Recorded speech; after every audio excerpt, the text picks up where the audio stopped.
Hey there, I'm Tony from the Marathon Mates. On this episode of the Flying Runr podcast, we'll be resolving those common running myths that we've all heard before.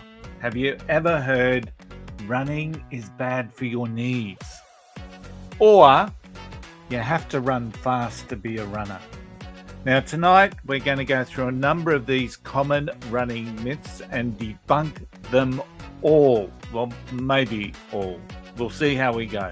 We'll talk about why these myths aren't true, and we'll share our experiences along the way of proving them or to be debunked or not. Now, we've got the experience, as you know, and the knowledge, as we are the only podcast with 4 six-star world major marathon medalists as our co-hosts. This is the Flying Runr podcast. Are you ready to run?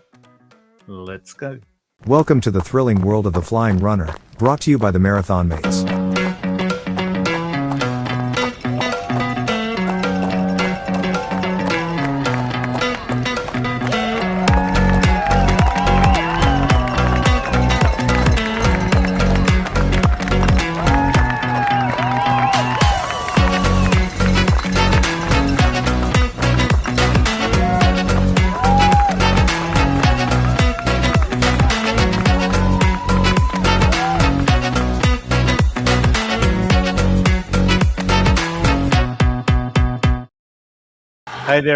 Hey there, everyone, and welcome back to the Flying Runr. I'm Tony from the Marathon Mates, and this is episode 103.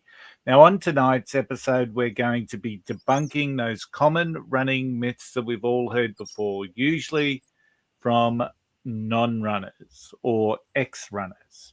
We'll share our experience and knowledge to prove why these myths are not true, as well as provide you with some ammunition to go back to those naysayers and hopefully stop the myths once and for all. But before we do that, let's just introduce right around the screen to my fellow 6-star marathon mates. We've got Tim, we've got Tara, and of course we've got Lucia. Hey everyone, welcome to the show. And let's start with Lucia. How's your week been? I actually had a good week. So I had my long run, my last long run before GC on Saturday. So now I'm officially in taper, but I think truth being told, I've probably been in taper for about 3 months for it. But and then I had Sydney Marathon Run Club yesterday, so Sunday, which was a nice. Again, I was on sweeping pacer duties for that. So I saw a good friend of the podcast, Bill. So had a chat with him, but no, it was a good week. I was happy with how I went on Saturday. So now it's just got to wait to see how it goes in, less than 2 weeks now. Yeah, almost less than 1 week from when this episode comes up. Hey, Luke, the question that's on everyone's lips, right? Is there a special method of tying those flags to you as a pacer? So we've got a really good, like our pacing coordinator, Simon, he's amazing. He does the pacing coordinating for, I think it's McLaren Vale, Ballot, and the Nike Women's. Hopefully I haven't missed anything. So we're quite lucky. We've got good ones. And so it's a special sports bra we put on top of our own sports bra. And then in the back, there's a little loop which the pole goes into. And then there's a clip on the pole, which you have to get the clip on the sports bra. But if you don't get the pole kind of circled around all the way on the flag, it doesn't work. So it's funny when we're getting ready at the run clubs, if I could take a video, because the struggles we have getting those flags in the poles right, it's hysterical. And because yesterday it was freezing cold when we first started, so everyone's struggling because everyone's fingers are cold. So it's due to the sports bra, we have to wear the clips, and you've got to get it positioned in a certain angle as well. So it didn't hit my head too many times yesterday, which was good. I only hit my head when we ran under trees, which we should know better by now. Like, you don't run under a tree when you've got something so far above your head. Absolutely. Is it better than balloons? I think so, because these are a lot more visible. and they're a lot bigger as well. Whereas with the balloons, it's more size of a balloon, and you can't maybe clearly see what time is on there. Whereas with the ones we've got, it's actually a decent size flag. Like it has the time and then finish time, and then it's got the sponsors' logos on there as well. So they are very visible. Excellent. Thanks for answering that. It was a question on everybody's lips, I've got no doubt. So, hey, Tim and Tara, Team Ellis, how was your week? Yeah, we just walked Chermside Parkrun. We did a little jog, but not much.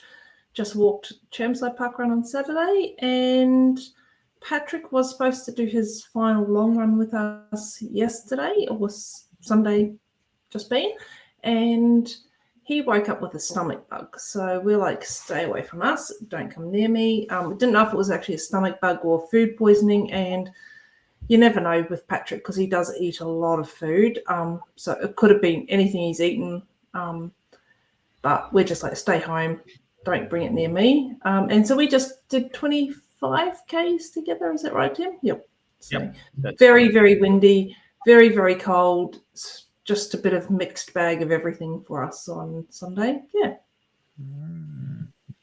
And Sharon and I had pretty much the same experience on the Saturday because we did our long run. We do our long runs on Saturday, and it was raining, it was windy, it was cold.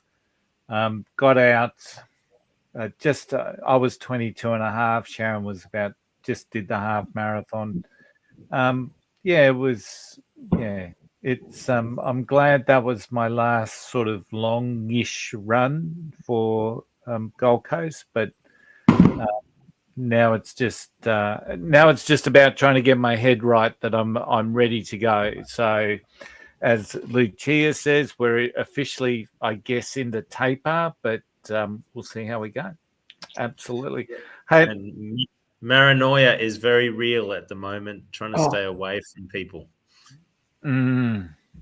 Yeah, I get a lot of people at work saying, when's your next marathon? I don't need to be reminded at the moment. So it's in 2 weeks. So as of like less than 2 weeks as of our recording date, and almost 1 week from when this comes out. So it's going to be what it's going to be, I guess, isn't it? So a little thing of interest during the week, Tim, I'm glad you put this in the run sheet. The Flying Runr finally hit the #1 spot on the Apple podcast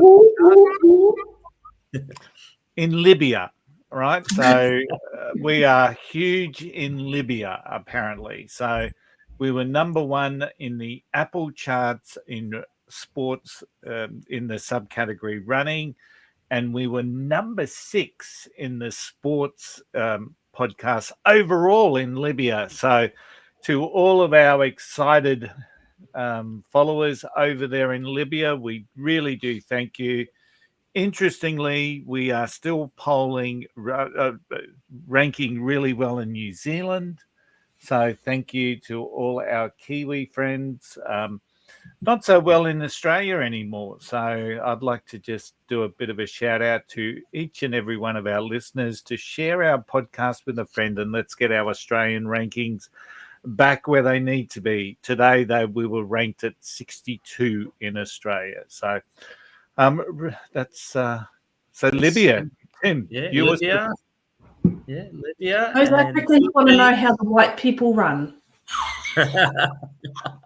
How do we do it? How do we complete a marathon so slowly? They've already had their breakfast, had their shower, and come back and gone, why are you still running? That's what they want to know. True story.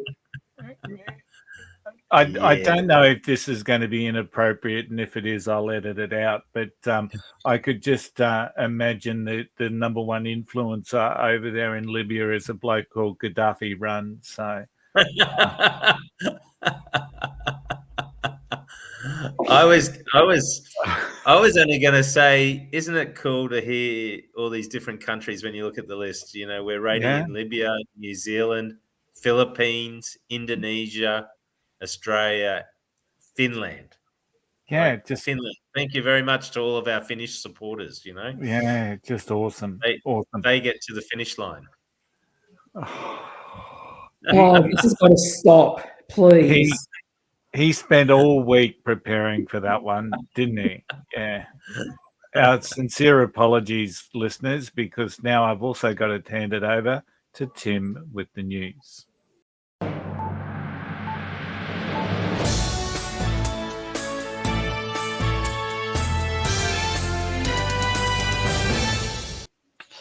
All right, Tim, what's been happening this week around the world? All right, London ballot results now. Just for our listeners, guys, Tony, Lucia, Rejected. I know you guys were in the ballot. Was it a successful ballot? I think it was successful that I got my yearly rejection. So I think it could be rejection number 10. And the thing that's made me laugh, and this is going to make me sound really nasty. So I posted on Facebook saying, I really thought it was going to be the year I'd get in by the ballot. I had people consoling me. Oh, so sorry. Better luck next year. I'm like, I'm taking the mickey, people. Like, I obviously couldn't say that to my friends.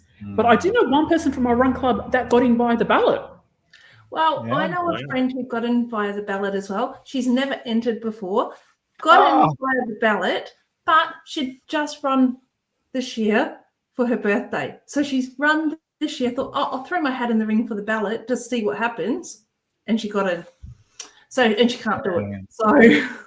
Yeah, Rejection Day, that's what it's known as. And a big shout out to our good marathon mate, Kay Mass, who joined Rejection Day this year. So, Kay, I hope it was everything you expected it to be. Yep. So, more than 1 million people were in the Rejection Club this year. There was about 17,000 successful spots, from what I understand. About 1 million people missed out and got the rejection. But don't worry, with the high demand and limited allocations left, there is still hope if you wish to go to Manchester Marathon, which is the London Marathon sister event. Registrations are still open for that event. So if you are wanting to do a UK event next year, maybe try the Manchester event instead. Now, guys, I've got some bigger news here. It relates to Sebastian Sawe, who you guys will recall won in Valencia last year in 2024 and recently won the London Marathon event in 2025. You remember that. He beat Kipchoge. He also sped off at about 25 kilometers and just smashed the field. So he's announced in the last day or so, or last couple of days, that he is now got his eyes set on Berlin this year. He wants to go run Berlin, flat, fast course, as we know. Now, looking back at London a few months ago, he ran 2:02:27. He has ruled out setting a new world record, saying it's too early to talk about running a fast time. It takes time and clear planning to achieve a world record. But I would argue that he's probably got an eye on a PB, and if he gets a PB, he'll be pretty close to the world mark anyway. So who knows? But he's decided to go for that rather than go to the World Championships, which are held in Tokyo 6 days prior. So that is big news, and I can't wait to see it. And I guess you guys are also looking to that as well. Definitely. Yep. That'd be Yeah, it should be a good race. It should be a great race. Looking forward to it. And maybe he's just taken the pressure off himself as well, Tim. So maybe it's a little bit of a strategy. But if anyone's ready for it at the moment, it's probably him. Yeah, he would be the best. He'd be in the top 3 in the world at the moment, at least. Now, the other big news, and I know we've talked a little bit about it in the past, but some interesting news in the last few days out of Boston and the BAA, who have announced the qualifying times for the 2027 event will be adjusted based on the hilliness of the course where you do your qualifying times. So they've come out and saying that they will add time on to races with at least 1,500 feet, which is 450 odd meters of net elevation drop between the start point and the finish point. The qualifying window will open on September 13th this year. And the BAA have said that they've worked with data scientists and reviewed results from 2022 until the present time. And after analysing the data, they have determined that runners who qualify on courses with greater than 1,500 metres of net downhill elevation have provided substantial time advantages over qualifiers from events with less than 1,500 metres net elevation drop. Under the new rules, qualifying times will be adjusted in accordance with the elevation loss once the time is submitted for the qualifying process. So for courses with 1,500 metres to 2,999 feet of elevation loss, 5 minutes will be added to the qualifying times. Courses between 3,000 metres and 5,999 feet, 3,000 feet and 5,999 feet will have a loss of 10 minutes added onto the time. And for anyone who runs a qualifying time on a course of more than 6,000 feet of drop, these times will not be valid and will not be eligible. So this makes it a bit more challenging. I know there are people out there looking for courses with 1,499 feet of elevation drop. But guys, you've got to love the BAA. They're always looking for ways to make the qualifying process even harder. What are your thoughts on that? I'm surprised it's taken them this long to do something about it. Yeah, I agree with you, Lucia. It's a lot of these other courses that people have qualified on can actually be courses like Sydney, like New York, like Boston itself, which are quite hilly. So they are getting an advantage if you're running a downhill. So, yeah, I agree. Isn't Boston a net downhill course? Yes, I've just looked it up. It is 460 feet net downhill. Oh, didn't feel like that. Yeah. So it's interesting, isn't it? So they have a net downhill race themselves, but they're penalising, I suppose, greater than 1,500. Yeah, okay.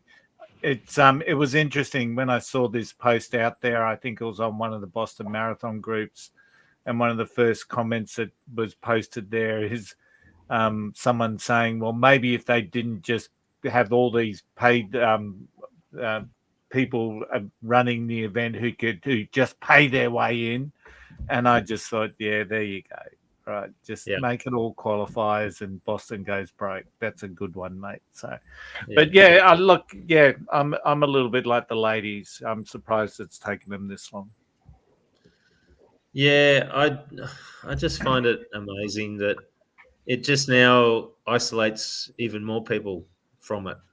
You might only get to run 1 or 2 marathons in a year or in your lifetime, and it just happens to be on a course that is net downhill. I get it that there's some advantages. They've obviously looked at the data and seen there's some advantages, but I think it's just going to add more to the snobbery of the event. I did mine on a plus gain event rather than a net gain event, net loss event, and there'll be a bit of that. You don't really count as a qualifier because we had to add 5 minutes onto your time or whatever, And I can see that starting to happen, and they're not helping themselves by making it inclusive. Yeah. But anyway. If I can just add one more thing, the Sydney Marathon released today a series of videos about our friend, the GOAT, getting ready for Sydney and what his thoughts are about coming to Australia. The first YouTube video, it's about 3 minutes long. It gave me goosebumps because he really wants to get everyone to love running. And one of the things he says that running should be in everyone's lifestyle. So definitely take the opportunity, jump on the Sydney Marathon Instagram, Facebook page, watch the YouTube video. It's brilliant. So credit to the TCS Marathon team. Well, if he wants to reach out to the people in Libya, he can come and talk to us because we've got the #1 running show in Libya. Thank you. That's the news this week. Before we leave the news, I shared this with my co-host, my 6-star co-host, and it's all about the North Korea marathon. How do I say it, Tim? It's the Pyongyang. marathon, and we may whinge about the cutoff time that we have in places like Boston and Tokyo, but according to this, and it was the strangest Instagram post from the tour operator, the only one that's allowed to take people to North Korea, because they couldn't tell you when it was being held. They couldn't tell you how much it was going to cost. They couldn't give you any details about the race, but the only race, the thing that they could give you was the marathon had a cutoff time of 3.5 hours. So if you want to run North Korea, you better jump on those downhill courses that Boston's just banned. I think you might need it. So, but anyway, a little bit of fun. Hey, thanks, Tim. As always, very illuminating and very entertaining. But let's get into something that I'm sure is going to be a lot more fun. Let's debunk those common running myths that we've all heard at some stage of our running journey. So there's going to be no I'm just going to raise a myth, and we're just going to rotate around. And if you want to answer. And if you think someone else has done a great job, that's awesome. Just pass and we'll move through. So, Luch, I might kick off with you. I know you're a bundle of experience and knowledge, and you've probably heard these all the time. But first up, let's start with running ruins your knees. If I had $1 for each time I've heard that, I could do all the majors in 1 year and still have money left over. It is not bad for your knees as long as you take it after yourself and as long as you run in the right running shoes. Like, for instance, I wouldn't be running in hopefully some of our listeners do remember that these shoes are Dunlop Volley, the classic sand shoe, very thin sole, but true Aussie icon of shoes. You wouldn't be running marathons in those because they aren't designed to help your feet and knees. So that's the biggest lot of malarkey I've heard is that running's bad for your knees. Yep. Tim, you've probably got some detailed statistics that back that what Lucia just said. No, I don't have statistics, but there are runners that do have bad knees, and it's 100% what you said, Lucia. The reason why they get bad knees is because they're putting force onto their knee joints, and that force comes about because they're not aligned through their hips, their knees, their ankles, and their feet. So 100% having the right shoes, having the right orthotics if needed in those shoes to keep your feet level and balanced, which align with your ankles, which align with your knees and align you with your hips. The times when runners get bad knees is when you see them and their knees are flicking out to the side and their feet are flicking out sideways, or their hips are moving sideways as they're running and they're unbalanced and it just looks awkward, is when they get injuries. But yeah, maintenance, self-care, getting the right advice, getting the right shoes definitely helps. The other thing is as well with bad knees is if you're not strengthening your muscles around those knees to actually support the load that you want to put onto it. So ensure that you are actually doing the correct exercises and strengthening exercises for those knee muscles to make sure you can take that load. Absolutely. Well done. I think you've done an amazing job there, so I will not add to that. So, Tara, do you have to run fast to be a real runner? Well, I'm not a real runner if that's the case, because there's no speed about me in any way, shape or form. And I run marathons. So I would have to debunk that and say no. No. Anyone who runs is a runner. You don't have to run distance. You don't have to run fast. You can just run. Or jog. Yeah. 100%. Anyone who runs is a runner.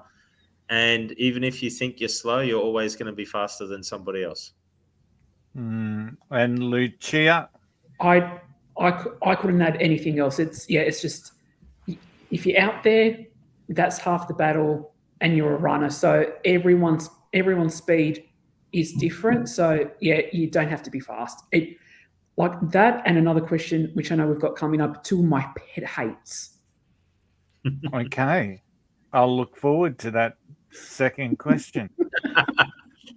Tara, you're the expert in the next question, right? So running is bad for your heart. You only get a finite number of heartbeats and you are wasting them running. And I'm presuming if that was true, that's why your heart decided to stop every now and again to save you a couple of heartbeats. Is that true? Absolutely. No. If you believe that, then you are completely wrong. Your heart does not have a certain number of heartbeats per life cycle. I can guarantee that. No, your heart. And even if it fails and they don't get their guarantee, Tara, they can't sue you because they're dead. Well, that's exactly it. And can I honestly say I'm very disappointed in my cardiologist because I told him to pace my heart for my pacemaker at 4-minute kilometers, and he's got me at 8-minute kilometers. So he needs to adjust this because I'm going too slow.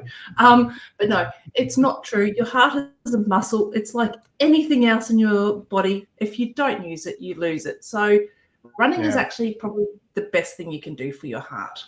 Absolutely. I would agree with that. And Tim, Lucia? I was just going to say anything to it. Yeah, I was just going to say both of Tara's cardiologists have given her the green light to run. So if cardiologists are telling you that it's okay to run, it's okay to run. Yeah, I would agree. Hey, you've got to run every day to get better.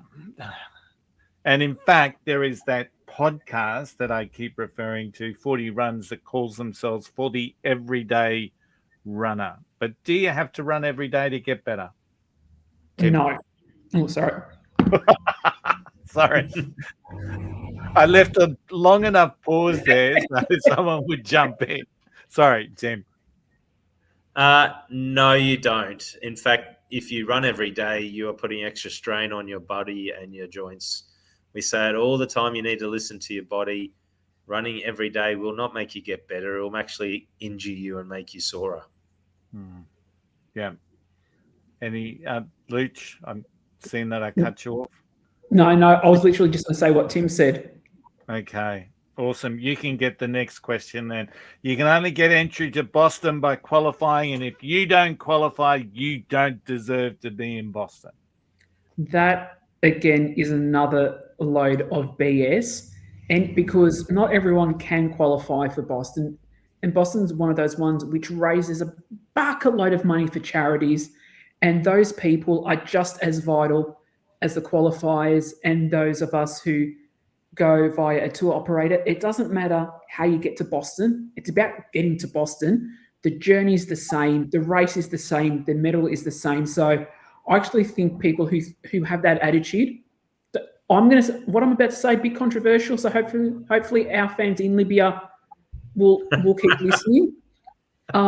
If people think like that, they don't deserve to run Boston because they don't understand what running Boston means.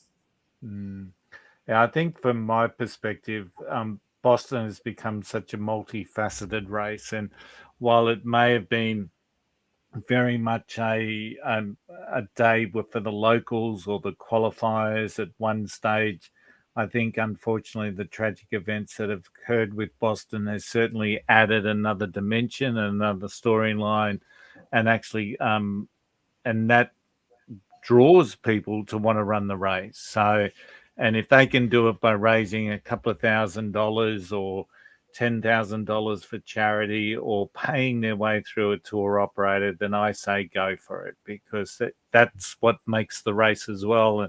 And I think even though I was seriously, Boston was not a great race for me personally, there was so much joy at the back of the pack as you're winding your way through that particular that race, that and I don't think there was that much joy at the front of the race. So can I tell you? So I think Boston is such a multifaceted race. Tim, I've already got you to share a little bit about Boston, but Tara, how do you feel? Yeah, I agree. If you had all qualifiers, the race would be over and done with within like 3.5 hours.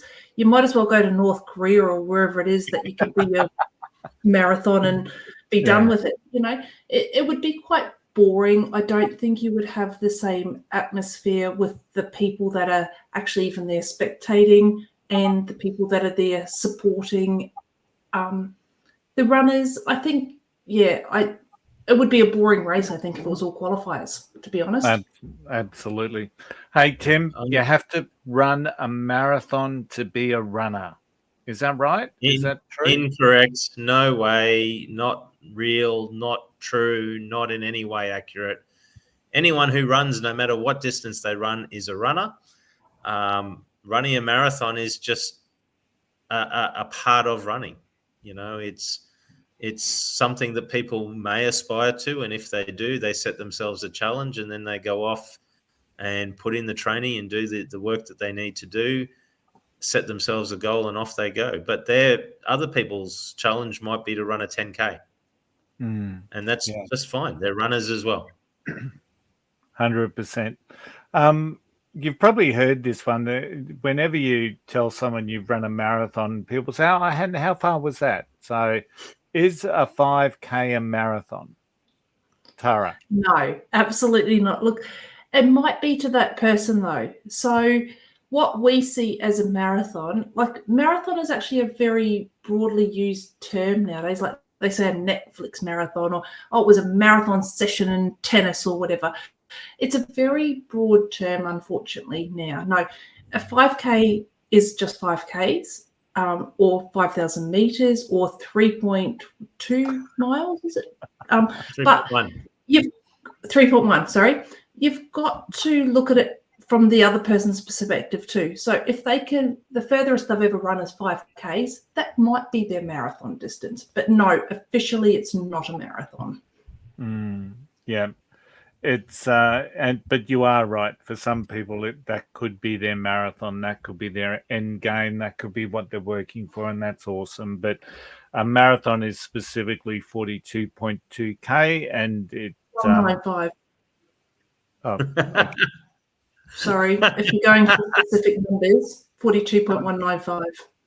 26.2 miles.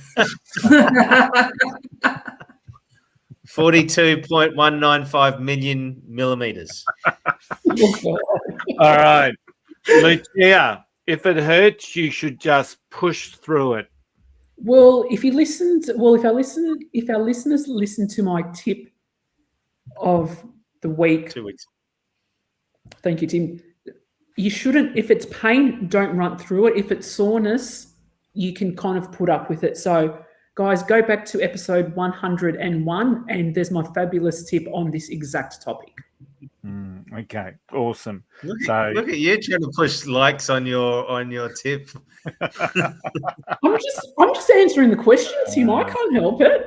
And if it gets my tip a few extra pushes, happy days. Yeah, well done, Luke. Hey, I'm going to direct this to the 21-year-old that's in the corner. Tim, running makes you age faster. Is that true? No, it makes you look younger, like I'm 21, like when I'm really 50. I don't know if there's any actual scientific proof for that. I'm not sure. I think that myth comes around because when you run, and you're doing your training and you're doing your marathon, there is no doubt you're exerting yourself, you're exerting your body, you're putting strain on your body. There is no doubt some runners do look a bit older than they actually are because of that stress they're putting on their bodies.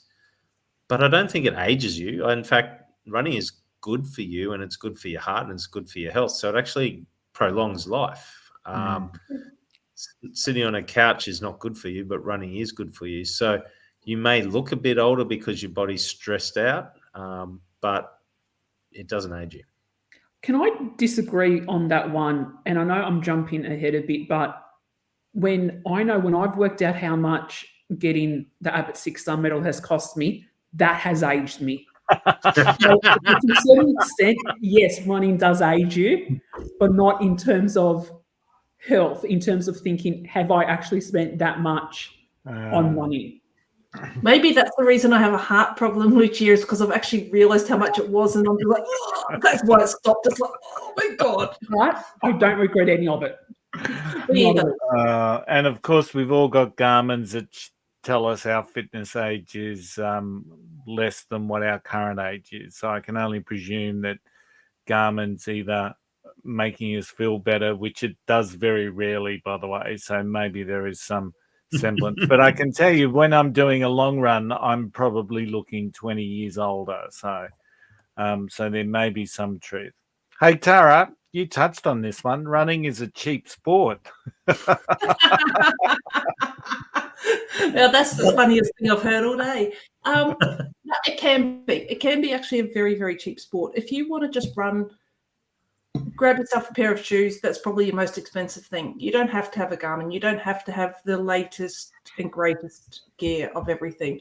But if you want to run races, if you want to track your mileage, if you want to see what your heart rate is doing, if you want to keep up with the Jones, as they like to say, and buy all the latest and greatest things, it's not a cheap sport. But it's still cheaper than triathlons because you're only buying one set of things, not 3 sets of things. So to me, it's a cheap sport. If you've got to take things into perspective, right?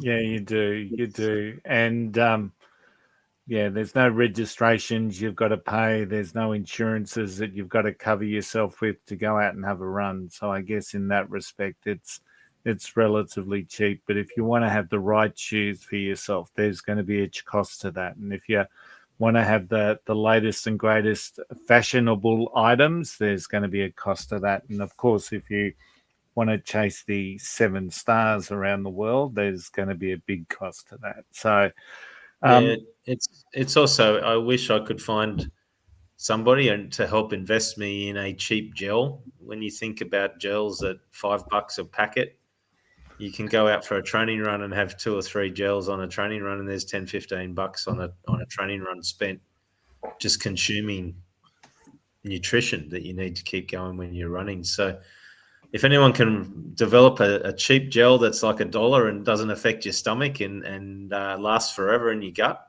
then go for it, because you'd make a lot of money.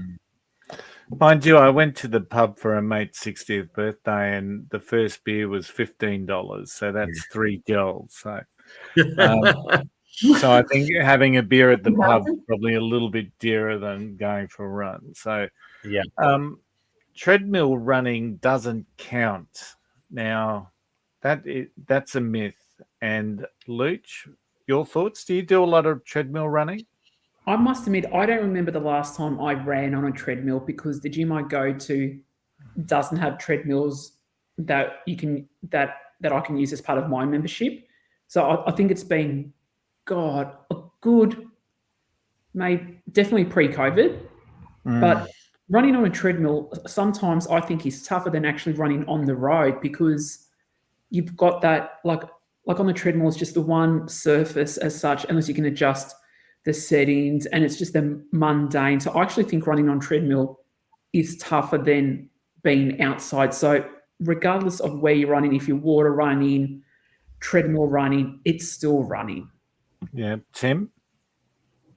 Yeah, treadmill running is very much running. It is doing all the same things that running on the road does. You're getting your cardio up, you're getting your step count up. And if you're smart, you can use it in a very smart way to help build up pace for running. So it can coexist with your training programs. You can use it to train on hills if you live in a flat area. You can use it to run on a flat area if you live in a hilly area. So it's very much a form of running, and very much does count. We use it and we track our it is very crucial to your training. And as Tony says to me when he runs next to me out in the wild, not in the treadmill, but when he runs next to me at park run or something, he says to me quite often, "Oh, you've got a very metronomic running pace." That is because I do a lot of treadmill work. So it actually helps with that pacing strategy. And Tim finds the same thing. He goes, "You just set your pace and you just go. It doesn't matter where you are, what you're doing." Treadmill has helped me with that. So absolutely, treadmill is real running. Yeah, it's a good thing the myth wasn't treadmill running is boring, because I don't think I could debunk that one. So, I like it, but yeah. All right. You lose all your toenails if you run a lot. Tim? I haven't lost all of them yet.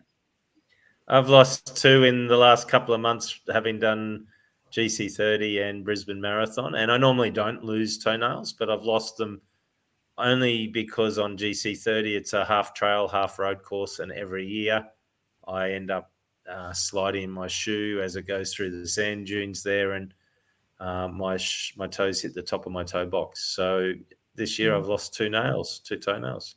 So I think you are more prone to losing toenails for trail running than road running, because trail running is a lot more steeper and a lot different way that your feet move in the shoes, no matter what size shoes you've got. I do find myself personally, when I do trail runs, I can guarantee I'll lose toenails, whereas road running, I don't. Lucia. I think of it as a sign of pride. It's like, yeah, I've lost one. I'm a real runner. And this is going to sound really weird, but it actually fascinates me when it comes off. It's like a wiggly tooth. Yeah. Like you try not to touch it, but then you're like, oh, but then you kind of like, I do want it to come off. So I'm fascinated. My sister lost one because I think she kicked her toe on something and she was all scared. Oh my God, I'm losing it. And I'm like, just suck it up. It grows back eventually after years. So we haven't debunked that myth. So, but I can honestly say I've never lost a toenail. So, I normally don't. Yeah, it's only when you do trail runs. Yeah. Tim, this is yours. You have to change your running style to look more like an elite to run. No, you do not. You run in your own style. If it works for you, it works for you. Even the elites all have different running styles and different looks. Some run more upright, some lean more forward, some have a more cyclical motion in their legs. Every run runs different, and you run in your natural style, and you run with what feels comfortable. The moment you try to change, if you don't have a proper coach who's guiding you through it, the moment you try to change is when you are opening yourself up to injuries. It's where you will throw your hips, your knees, your ankles, and your feet out of alignment, and it's where you will do some serious damage. So don't try to run like the elites unless you've got an elite coach who's coaching you to run like that. Yeah, I'd have to lose 2/3 of my body weight to run like an elite, so that's not going to happen. So, hey, Luch, this is yours. Real runners don't walk. Oh, this gets me really angry because it doesn't matter how you do it, how you get over the finish line, because I'm a big advocate for run walk, because that's what I think has prevented me having injuries. Don't get me wrong, I've had niggles, but I've been quite lucky in terms of major injuries, and I put it down to run walk. It works for me. Like, and sometimes when I tell people, oh yeah, I run walk, it's kind of like the look on the face. It's like, it doesn't matter how you get there, but you get there. And that's what I'm trying to, not empower my wisdom, but each time I'm talking to people when I'm pacing, I tell them, like sometimes I say, oh, I can't run that fast. I walk. I'm like, that's fine. It doesn't matter what you do. It's what works for you. So run, walk, I'm a big advocate for. And I think it's gotten a lot of people into the sport of running as well, because some people would think, oh, okay, I can only do a race if I can run the whole way. It's like, doesn't matter. It does not matter whatsoever. Don't want to big note myself, but I've literally done all my majors on using run walk. And really, if that doesn't prove that this is a big debunking, I don't know what is. Yes. Can I say, are cyclists allowed, and are they considered cyclists if they don't pedal going down a hill? Ooh. Isn't that the same as walking during a running race? Exactly. And yet cyclists would say that that's part of cycling and that's how you cycle. Well, running can also include walking. I hate it when Tim talks sense. No. I thought you were going to say, I love it when Tim bags the cyclist, because we all hate cyclists. All right. Older people should not run, and I think there is no such thing as age when it comes to running. If you see so many people in wide variety of ages, wide variety of fitness shapes, body shapes, out there trundling along the sidewalks and the roads, and each and every one of them loved their space. So, older people shouldn't run, I think, is the most ridiculous myth that's out there, because older people have every right to run just as much as anyone else. Funny story about older runners, and Tony, and I can't remember if I've shared this story before, but Tony, you may remember when we did when we did Sydney Marathon last year, because I think you finished not too far ahead of me from memory. And, miles ahead of you, like 2 hours ahead. Oh God, I didn't realise it was that much. But didn't the oldest runner come in with you guys? Yeah. Exactly. So I thought one of the guys from the team, he's taking photos, and because I had balloons on, I thought he was taking photos of me. No, I didn't realise that it was because it was I think it was a Japanese runner, the oldest guy to ever finish a marathon in Australia, I think it was, and he was like either 91 or 93, and he looked amazing. I'm like, mate, if I can be a quarter of how you are at that age, I'll be happy. So yeah, it's a big debunk, that one. Yeah, I had a chat to that guy as we're leaving Centennial Park last year, and amazing. So very inspiring to be that age and still trundling along with marathons. So number 16, you always have to run fast in every run. Tim? No. Okay, you that's don't good. have to run. Yeah, no, you don't have to. Running fast will only lead to injuries if you do it all the time. And in fact, it will lead to disappointment. Mentally, you'll feel like you're not achieving anything. You'll wonder why you're not beating your fastest times all the time. And a lot of people who do run fast all the time end up leaving the sport disappointed. So don't run fast every time. You don't have to. Yep. And you actually stagnate if you just run at the one pace all the time. So whether that's fast or slow, you don't improve. So you do need to mix it up. Yep. Tara, you're the only qualified expert in this one. So running is bad for women's reproductive health. Well, I've had 2 children, so it hasn't hurt me. And I was running while I was 38 weeks pregnant up hills. So that was my first one. No, it's definitely not bad. It's actually quite good. It lessens it lessens your period pain. It's really good for everything. So no, I disagree 100% with that. Yeah. When I saw that question, the first my mind wasn't obviously in the right place, but running is bad for women's reproductive health. And the first thing I thought of was running is really good for constipation. So I don't know where the two mix together. But you are right. But there's nothing better for constipation than going out for a run, because all of a sudden you realise you need to go to the loo. So generally where there's no loo. Yeah. All right. So running causes, we're in the last couple, folks. I hope you're hanging around. Running causes arthritis. Tim? It can do if you're not looking after your body, but generally it won't. Arthritis comes about from joints rubbing against other joints.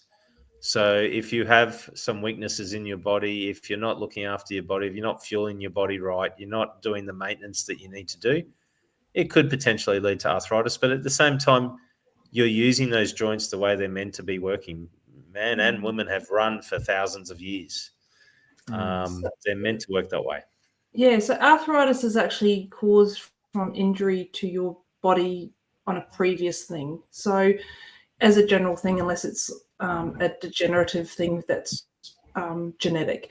But you are right there, Tim. If you will get worsening symptoms of arthritis if you don't manage it, but lubrication of your joints is going to happen, which then produces more fluid, in between your joints, which is then lubricating them. So it's probably actually better for your joints to be running, depending on where the arthritis is, of course, but any sort of exercise is quite good for arthritis, primarily probably swimming, but it may exuberate the arthritis, but it doesn't cause the arthritis.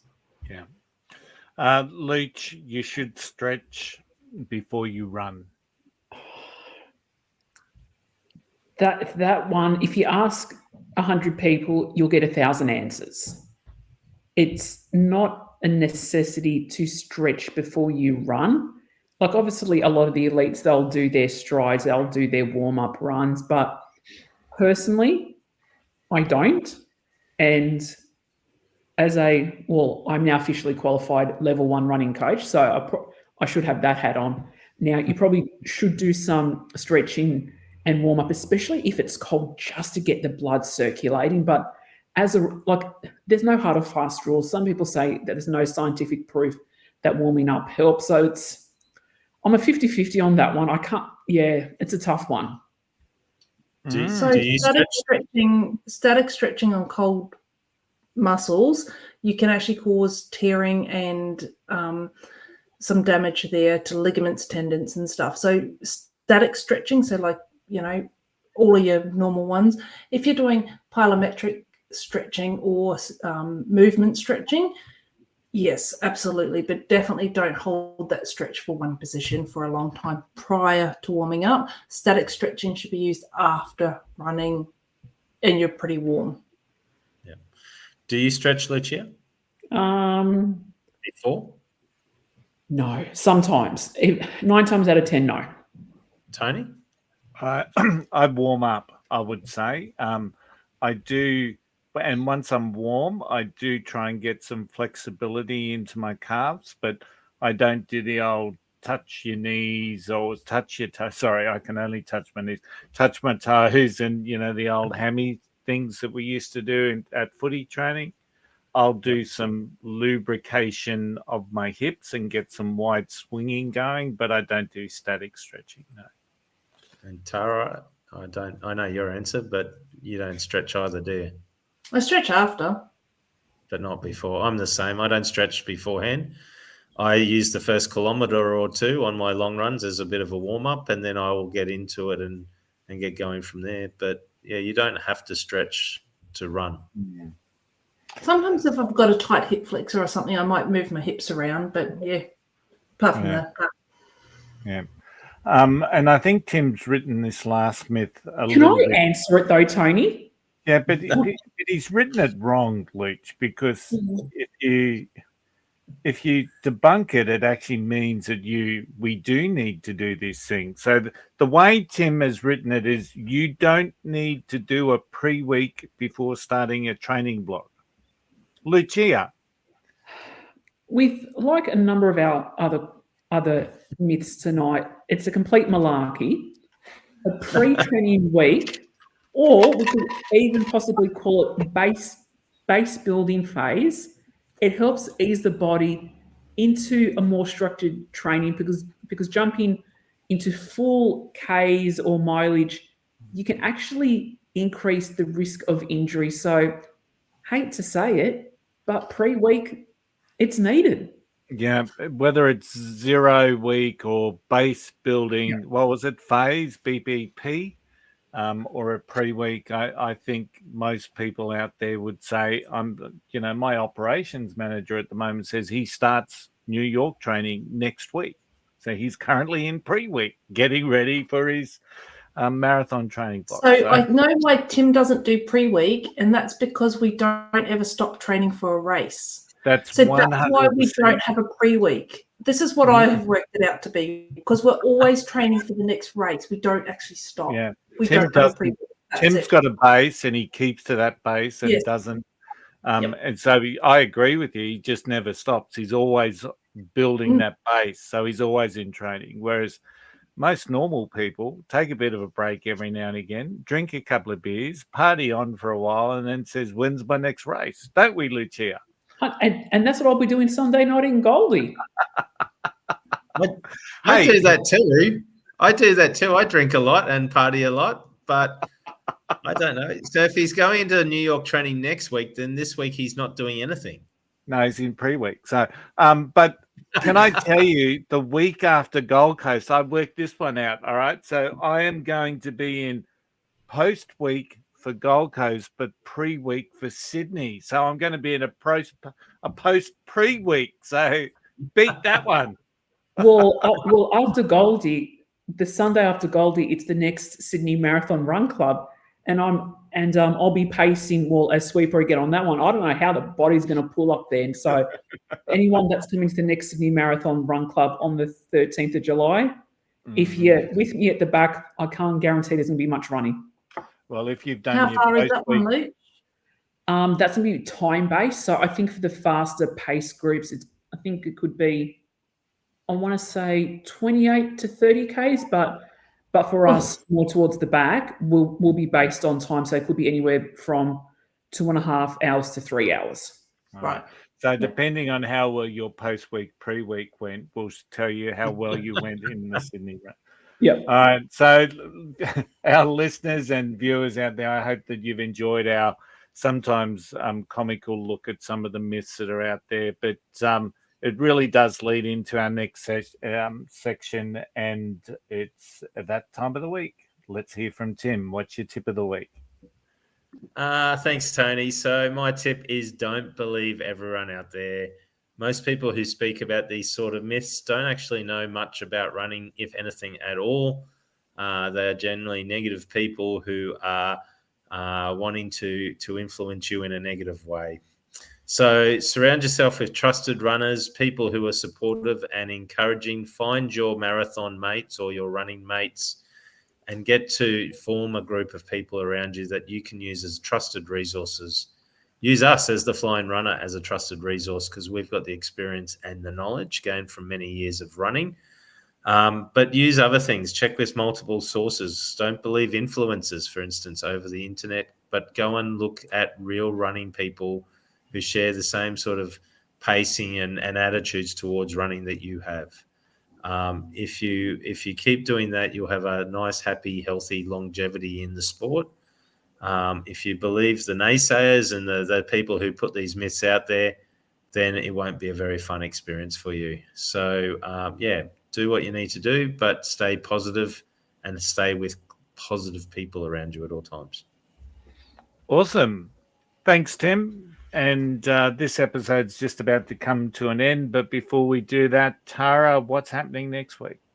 Yeah, so next week, thanks, Tony. Next week, we're going to hope that the technology gods are with us, and we will actually finally be able to get Mickey Willardin on to talk to us about nutrition and her running journey. So Mickey is a very well-known nutritionist from New Zealand who also hosts a twice-weekly podcast called Mickipedia. Over the years, Mickey has helped hundreds of people achieve their nutrition goals. In addition to her work on nutrition, Mickey is an avid runner, having recently completed the Boston Marathon and the Southern Lakes Ultra Race in Central Otago, New Zealand. Her podcast, Mickipedia, dives deep into the topics of nutrition, longevity, fitness, and health. She is also the creator of Mondays Matter, a successful fat loss group program that utilizes evidence-based techniques to support body composition goals and has helped thousands of people. She is passionate about helping to translate science into practice to help people meet their health goals and is a regular contributor to digital and media platforms, as well as having an active social media presence. I recently appeared on her Mickipedia podcast and had a lot of fun with Mickey, and I can't wait for our listeners to hear her story and her take on nutrition. As usual, it will be another episode not to be missed. Awesome. Thanks, Tara. Looking forward to it. But that's the end of this week's show. It's been a lot of fun, and hopefully we've debunked a lot of the myths and have helped our listeners understand not to listen to those naysayers and negative people that are out there. On that note, it's time to wrap it up. I hope you've had a great time tonight, guys. I really always look forward to Monday night, and I can't wait to catch up again next week. We love making this podcast for our listeners. Let us know what you think. Message us on Instagram, Facebook. Email us at happyrunning@flyingrunner.com. If you've got running tips, share them, and because we certainly would love to hear them. And if you are taking us out on your long run on a weekend, thank you so much. It's something that we take a lot of pride, very humble pride, in the fact that people are listening to us while they're out there torturing themselves. So, and if we can help you in any way, shape, or form with that, we really are humbled by that. You can watch this episode on Spotify and YouTube, listen on Apple, Amazon, and all other major platforms. Every step counts. We know that. Keep running, and we're going to see you next time on the the Flying Runner podcast. Happy running. Happy running.